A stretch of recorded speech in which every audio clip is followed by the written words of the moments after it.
Gweithio'r modd bydd y Pasg eleni yn un digon diflas, ymhlith yr holl ddioddef a'r newidiadau cymdeithasol mawr. Mae'r golled yr eglwys hefyd yn aruthrol yn dydy. Fyddwn ni ddim yn mynychu'r oedfaon blynyddol sydd gennym ni i gofio'r gobaith Cristnogol, sef atgyfodiad Iesu Grist. Gweithaf hyn, mae'r ffaith hanesyddol hwnnw yn parhau i gynnig goleuni disglair i'r Cristion yn hywyllwch ein dydd, yn union fel i'r Cristnogion cyntaf. Dewch i ni sylwi'r gymhariaeth. Am rai dyddiau ar ôl y croeshoeliad, bydd disgyblion yn galaru.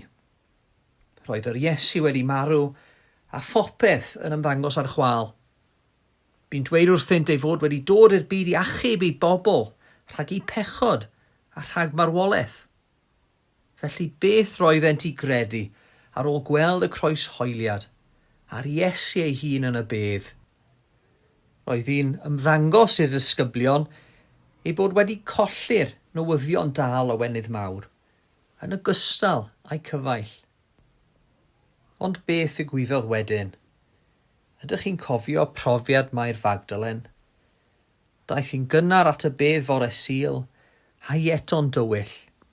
Safodd oddi allan yn wylo. Doedd gweld y bedd gwag yn ddim cysur chwaith a dal i grio wnaeth. Ei esboniad?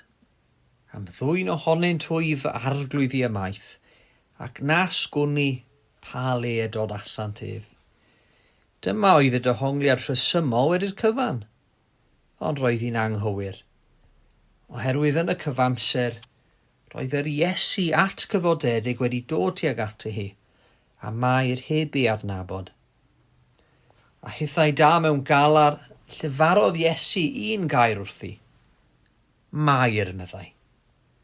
A gyda'r gair hwnnw, aeth ei gofidion i gyd yn angof llwyr. Roedd Iesu yn fyw, a marwolaeth wedi drechu. Iesu yn wir oedd ei ffrind a'i ffrynwr, pa raid oedd anobeithio. Yn ein dyddiau dyrys ni, dysgwn wers gan Fair Fagdalen.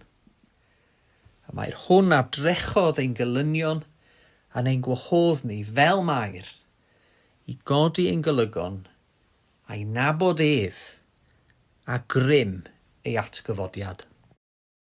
Dewch i ni droi at yr arglwydd mewn gweddi.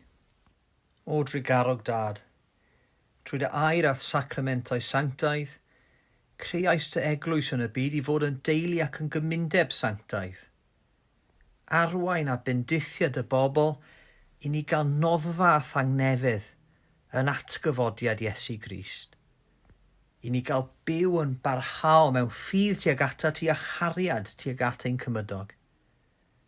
Yn unol a thywyllus di, nerthan ni yn ein amrywiol arwedigaethau ac adfer ni'n fuan i gael derbyn o foddion dy ras, fel y daw'r holl genhedloedd eith adnabod di, yr unig wir a bywiol dduw a'r hwnna'n fonaist, Iesu Grist ein harglwydd.